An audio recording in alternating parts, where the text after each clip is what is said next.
She's everywhere. On your screen, in your feed, gracing every red carpet like she owns it. But have you ever wondered, what's really going on behind all that glam? Because here's something most people don't talk about, the Jenna Ortega almost walked away from Hollywood. Not because she wasn't talented. Not because she failed. But because she was winning. Too fast, too loud, and in ways that almost broke her. Jenna's story isn't the classic Hollywood tale. No famous parents, no family connections, just a kid from Coachella Valley, born into a big, loving family, but with zero industry ties. So how did she go from that small-town girl to Gen Z's queen of Hollywood? Well, she started young. Really young. 9 years old, hitting auditions, navigating a world that doesn't always know how to treat kids chasing big dreams. You might remember her as the smart, scrappy middle child in Disney's Stuck in the Middle. She smiled, charmed, and delivered lines that made you root for her every time. But even then, Jenna wasn't in control. Not really. Imagine being told every day how to dress, how to speak, how to be, the perfect teen star image, polished and clean. That was the rulebook. And Jenna? She was supposed to follow it without question. But deep down, she wasn't interested in playing it safe. She wasn't going to be just another pretty face or good girl on screen. Then came 2022, the year everything exploded. Wednesday Addams wasn't just a role for Jenna. It became a phenomenon. The viral dance. The deadpan delivery. The gothic style.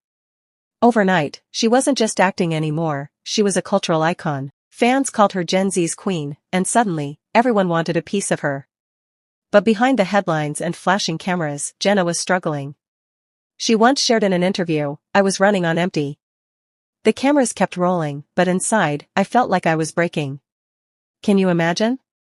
Leading one of Netflix's biggest shows, rewriting scripts between takes, battling exhaustion, all while trying to protect her vision of the character she loved. She didn't like how some scenes were written. She felt Wednesday deserved more depth, more honesty. And she spoke up. That courage? It wasn't met with applause from everyone. Some producers weren't thrilled. Some fans called her difficult. Others wondered why she was even complaining. But here's the harsh truth about Hollywood, especially for young women: the moment you speak up, you become a problem. You break the perfect image. And suddenly, the industry's warm spotlight turns cold. After Wednesday, Jenna pulled back.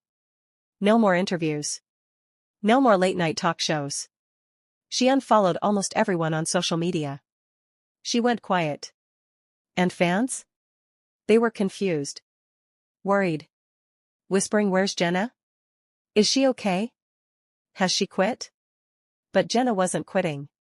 She was reclaiming herself. She refused to be just another cog in the Hollywood machine, loved when trending, forgotten when not.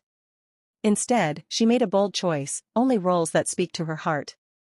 More producing. More creative control. Saying no when it counts. Because Jenna Ortega isn't here to be perfect.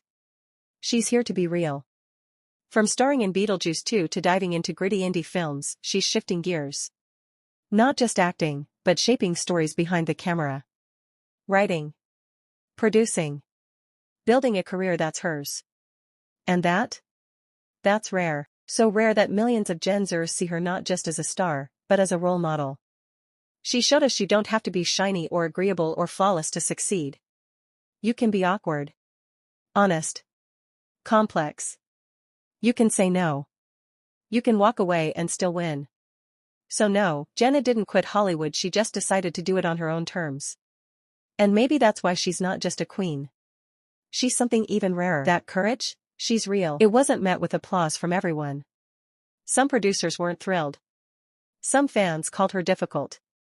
Others wondered why she was even complaining.